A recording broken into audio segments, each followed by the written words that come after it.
스데반의 일로 일어난 환란으로 말미암아 흩어진 자들이 베니게와 구브로와 안디옥까지 이르러 유대인에게만 말씀을 전하는데, 그 중에 구브로와 구레네 몇 사람이 안디옥에 이르러 헬라인에게도 말하여 주 예수를 전파하니, 주의 손이 그들과 함께 하심에 수많은 사람들이 믿고 주께 돌아오더라.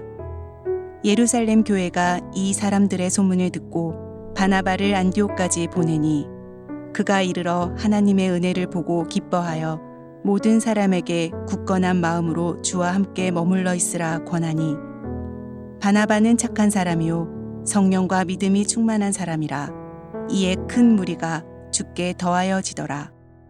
바나바가 사울을 찾으러 다소에 가서 만나매 안디옥에 데리고 와서 둘이 교회에 1년간 모여 있어 큰 무리를 가르쳤고, 제자들이 안디옥에서 비로소 그리스도인이라 일컬음을 받게 되었더라.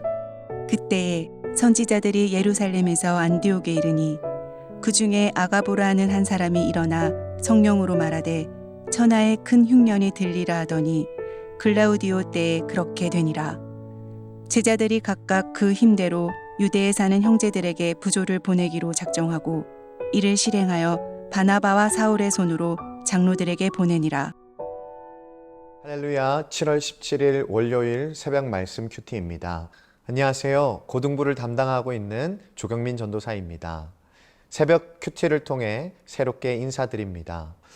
오늘도 살아계신 하나님의 말씀을 통해 은혜 충만한 하루 되시길 소망합니다. 스데반의 순교는 교회를 흩어버린 강력한 태풍의 역할을 하게 됩니다. 오늘 본문은 세상의 강력한 반항과 핍박이 예루살렘 교회를 넘어뜨리는 것이 아닌, 향수가 아름다운 향기를 가득 풍기며 퍼져가듯 예루살렘 교회의 새로운 사명과 사역이 급격하게 퍼져가고 있음을 보여주고 있습니다. 스데반의 죽음이 기폭제가 되어 복음이 확장되고 있는 것입니다. 오늘 본문 19절에서는 그리스도인들이 베니게와 구브로와 안디옥까지 흩어졌음을 기록합니다. 놀라운 것은 그곳으로 도망친 이 그리스도인들이 복음을 전하기 위해 몸을 숨기지 않았다라는 것입니다. 그들은 불꽃같이 피어나는 거룩한 열정으로 복음을 널리 전하였습니다. 그러던 중 참 재밌는 사건이 발생합니다. 그것은 바로 안디옥 지방에 있었던 헬라인들에게 복음이 증거되었고, 그 헬라인들이 전해진 복음을 받아들이기 시작한 사건입니다. 유대인을 중심으로 복음이 퍼져갔던 이전의 사역과는 전혀 다른 사건의 전개였습니다. 에티오피아 내관과 고넬료 가족처럼 특별한 집단에 산발적으로 복음이 전해지는 일들은 있었지만, 안디옥의 경우처럼 급속도로 불특정한 이방인들에게 복음이 수용되는 사건은 그들의 사역에서 처음 나타난 사례였습니다. 안디옥의 헬라인들은 스펀지처럼 복음을 받아들였고, 이로 인해 수많은 사람들이 믿음을 갖게 되었습니다. 이처럼 우리도 하나님의 사역을 감당함에 있어 낙심하고 절망하기보다 문제를 뛰어넘어 역사하시는 하나님을 신뢰하며 내게 맡겨진 사명을 담대히 감당해야 할 줄로 믿습니다. 우리의 인생도 예루살렘 교회처럼 이해되지 않는 수많은 사건에 휩싸이는 경우가 발생합니다. 누군가가 다치고 상처를 받으며 생활과 여건의 어려움을 직면합니다. 하지만 그런 상황일지라도 우리는 문제를 뛰어넘어 역사하시는 하나님을 바라봐야 할 줄로 믿습니다. 왜냐하면 하나님은 반드시 우리에게 필요한 고난만 주시는 선하신 분이시기 때문입니다. 안디옥으로 도망쳐야만 했던 그리스도인들은 낙심하지 않고 숨지 않았습니다.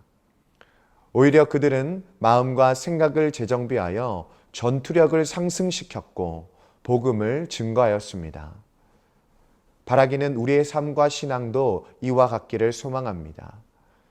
우리 앞에 놓여진 문제는 크지만 그보다 더 크신 하나님께서 우리와 함께 하시며 하나님의 나라가 증거됨에는 결코 실패가 없다라는 것을 깨닫고 우리의 자리에서 증거자의 삶, 사명자의 삶, 예배자의 삶을 쟁취해내는 은혜가 있기를 간절히 소망합니다.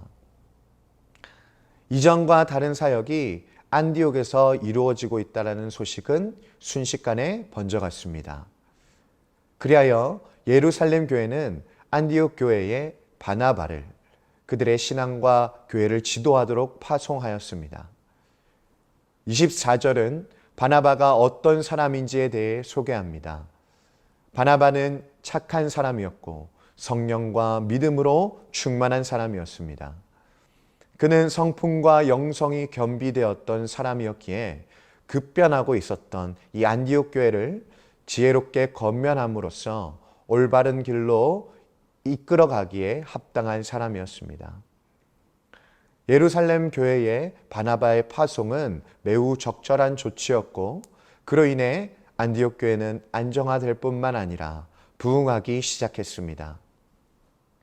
그렇게 바나바는 부흥하는 안디옥 교회를 함께 지도할 만한 동력자가 필요하게 되었고 곧바로 다소에 있는 사울과 함께 안디옥 교회에서 1년 동안 목회를 이루어 갑니다. 그로 인해 수많은 무리들이 제자로 양육받았고 그들은 빠르게 성장하여 안디옥에서 세상 사람들과 다른 영향력을 행사하기 시작하였습니다. 세상 사람들은 그런 안디옥 교인들에게 특별한 별칭을 붙여 부르기 시작하였는데 그것이 바로 그리스도인이라는 별칭이었습니다. 하나님의 사람은 위기의 때에 시원한 얼음 냉수처럼 하나님과 공동체 속을 시원하게 합니다. 우리 역시 바나바처럼 성품과 영성에 모범된 자로서 성숙하길 소망합니다.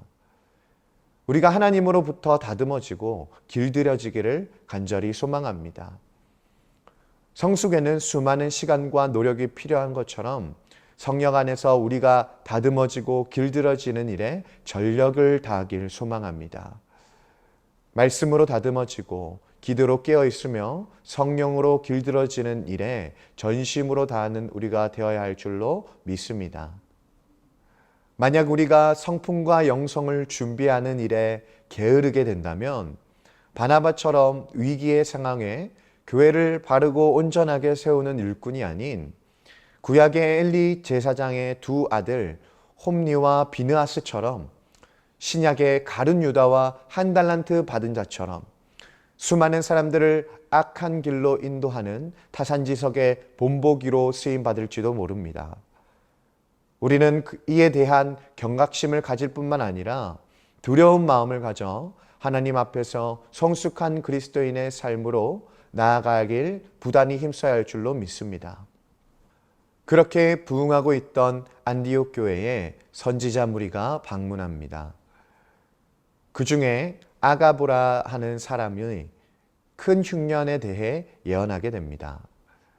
그 예언을 들은 안디옥 교회는 곧바로 예루살렘 교회를 돕기 위해 구제금을 모아 바나바와 사울 편으로 보내게 됩니다. 우리는 이러한 모습을 통해 안디옥 교회가 얼마나 성숙한 교회인지 살펴볼 수 있습니다. 교회의 성장보다 중요한 것은 교회의 성숙입니다. 성숙은 반드시 예수님께서 기뻐하시는 바른 길로 나아가게 합니다. 안디옥 교회는 그리스도인이라는 별칭에 부끄럽지 않은 모범적인 교회로 성장하였습니다. 바라기는 우리의 교회와 한국교회, 이 세대의 교회도 그러하기를 간절히 소망합니다. 말씀을 맺고자 합니다. 오늘 본문에서는 성숙한 교회로 나아가는 두 가지 길을 제시하였습니다. 첫 번째는 어떤 어려운 상황에서도 무너지지 않을 하나님 나라를 바라보며 복음을 전하고 맡겨진 곳에서 사명을 다하는 것이었고, 두 번째로는 성숙된 그리스도인으로 우리가 준비될 때 성숙한 교회가 세워진다는 것이었습니다.